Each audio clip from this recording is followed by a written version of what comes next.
हमारे देश की राजनीति में एक चीज़ है जो कभी भी पुरानी नहीं होती, वो है राजनीतिक बवाल और बड़े बड़े नेताओं की बड़ी गलतियां।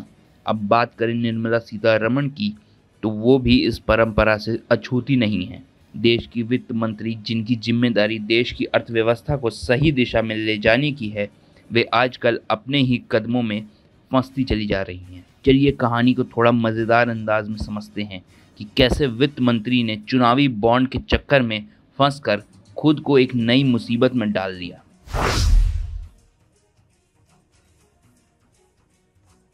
साल था 2018 जब चुनावी बॉन्ड की योजना लाई गई। इसका मकसद था कि राजनीतिक दलों को साफ सुथरा फंड मिले ताकि चुनावों में पारदर्शिता बनी रहे। लेकिन जैसा कि हमारे देश में होता है, कोई योजना जितनी साफ होती है उसके पीछे की चालें उतनी ही पेचीदा। निर्मला जी ने सोचा होगा कि ये योजना उनके करियर की बिग आइडिया बनेगी, लेकिन असल में तो ये एक भस्मासुर साबित हुई। जब सुप्रीम कोर्ट ने 2024 में चुनावी बॉन्ड को असंवैधानिक घोषित किया, तो ये योजना उतनी ही तेजी से गिर गई जितनी तेजी से इसे पेश किया गया था। कोर्ट का आदेश आने के बाद बेंगलुरु की पीपल्स रिप्रेजेंटेटिव कोर्ट ने सीधा निर्मला जी के खिलाफ एफआईआर का आदेश दे दिया। अब इस मामले में जबरन वसूली के आरोप लगे हैं और वित्त मंत्री महोदय खुद को घिरा हुआ पा रही हैं।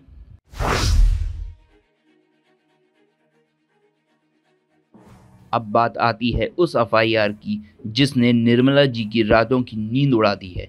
बेंगलुरु की तिलक नगर पुलिस स्टेशन में ये आदेश मिला कि वे वित्त मंत्री के खिलाफ एफआईआर दर्ज करें। आदर्श अय्यर, जो जेएसपी के सह अध्यक्ष हैं, ने आरोप लगाया कि चुनावी बॉन्ड के जरिए निर्मला सीतारमण ने जबरदस्ती पैसे की उगाही की है।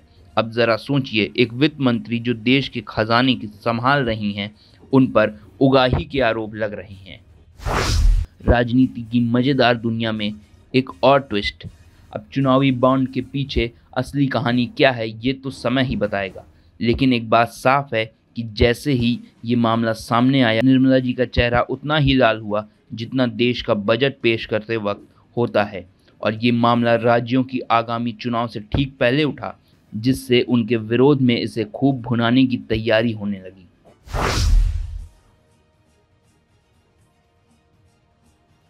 बात सिर्फ निर्मला जी तक सीमित नहीं है। इस एफआईआर में बीजेपी के राष्ट्रीय अध्यक्ष जेपी नड्डा, कर्नाटक के तत्कालीन अध्यक्ष नलिन कुमार कटील और बीवाई विजेंद्र का भी नाम आया है। मतलब ये कोई साधारण मामला नहीं है।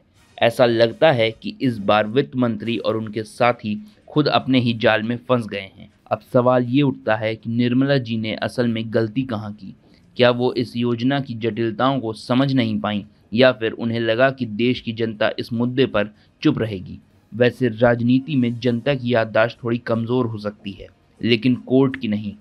और जब सुप्रीम कोर्ट ने इस योजना को असंवैधानिक करार दिया, तो मामला बिल्कुल साफ हो गया कि इसमें कुछ तो गड़बड़ है।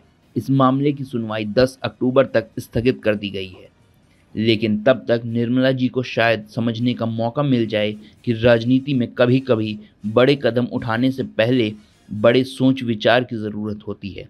वित्त मंत्री होने के नाते उन्हें पता होना चाहिए था कि पैसे से जुड़ी कोई भी योजना इतनी आसानी से जनता की नज़रों से बच नहीं सकती है। और जब बात चुनावी बॉन्ड जैसे संवेदनशील मुद्दों की हो, तो ज़रा सी चूक बड़े परिणाम दे सकती है।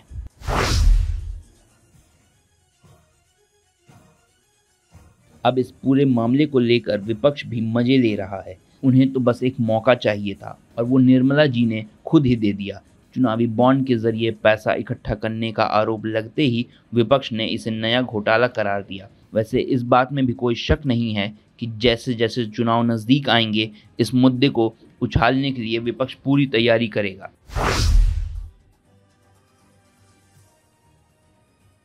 ये पूरा मामला इस बात को साबित करता है कि राजनीति में छोटी से छोटी गलती भी भारी मुसीबत बन सकती है। निर्मला सीतारमण, जिन्होंने देश के वित्तीय तंत्र को संभालने की जिम्मेदारी ली थी, अब खुद इस तंत्र की उलझनों में फंस गई हैं।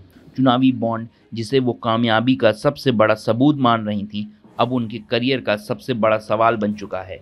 अब अंत में क्या होगा, ये तो समय ही बताएगा।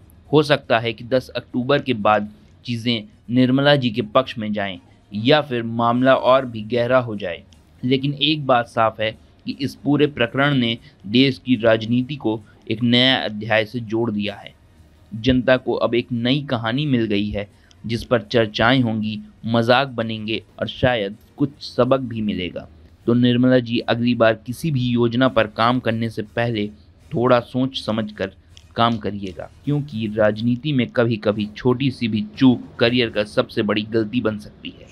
और आप हमसे जुड़े रहने के लिए सब्सक्राइब करें YouTube पर, फॉलो करें Twitter पर और लाइक करें Facebook पर। और ज्यादा जानकारी के लिए आपको टाइप करना होगा सिर्फ न्यूज़ नशा।